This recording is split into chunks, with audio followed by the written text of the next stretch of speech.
Riise 1888 gold medal. In 1888, the Danish capital had really started to grow.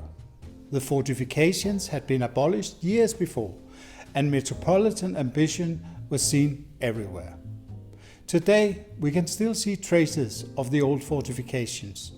Just think about the Tivoli Gardens, Ørstedsparken, and Østre Anlæg.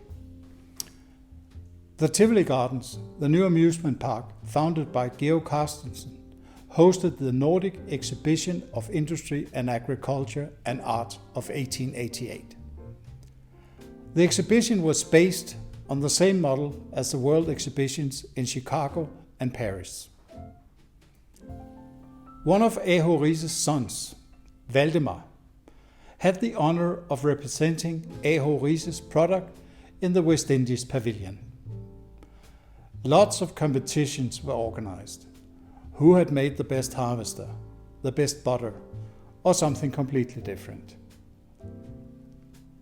Riise's rum were also showed off at a trade fair whose focus was actually the newest industrial products. But other food products were also on display. The visitors could see how butter was made on a modern equipment rather than on the old-fashioned churns that most people knew. It was also possible to get something as exotic as a cup of hot chocolate. An actual small-scale chocolate factory had been established at the trade fair. A novelty around 1888 was water closets or toilets. An entire entrance portal had been decorated with large amounts of industrially produced water traps. However, we do not know whether it was actually possible to try a modern toilet. But it doesn't stop here. Ask yourself, which category did Riise win? It is safe to say that it wasn't the award for Best Harvester or Miss Wet T-shirt. But what was it then? I'll get back to the answer. The large trade fair had all sorts of competitions, and the exhibitors could win medals, and one of the winners was Riise.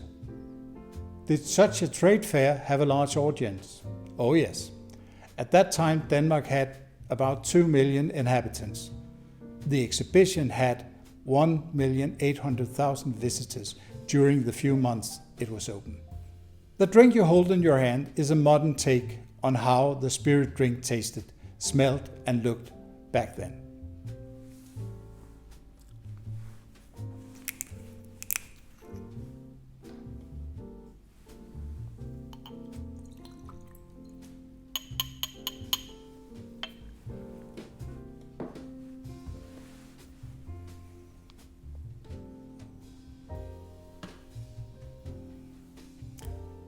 The color is polished amber.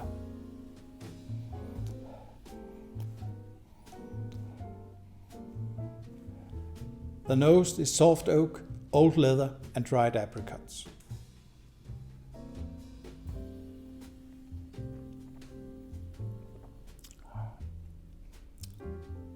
It has a taste of warm spices, Christmas cake and orange peel, ending with a hint of English wine gums. The finish is dried fruit, old oak and a note of sherry.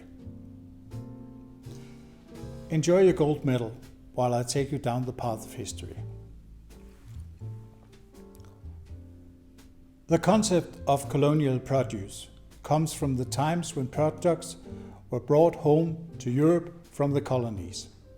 Spices, plants, exotic textiles, and not the least, sugar. For a long period of time, the price of sugar were higher than the price of gold. With sugar comes molasses, the syrupy substance that can be turned into rum if fermented, distilled, and aged.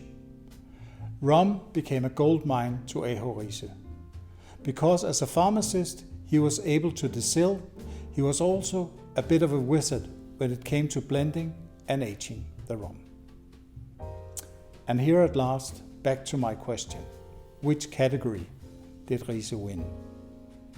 Well, The case was he won the category of vinegar.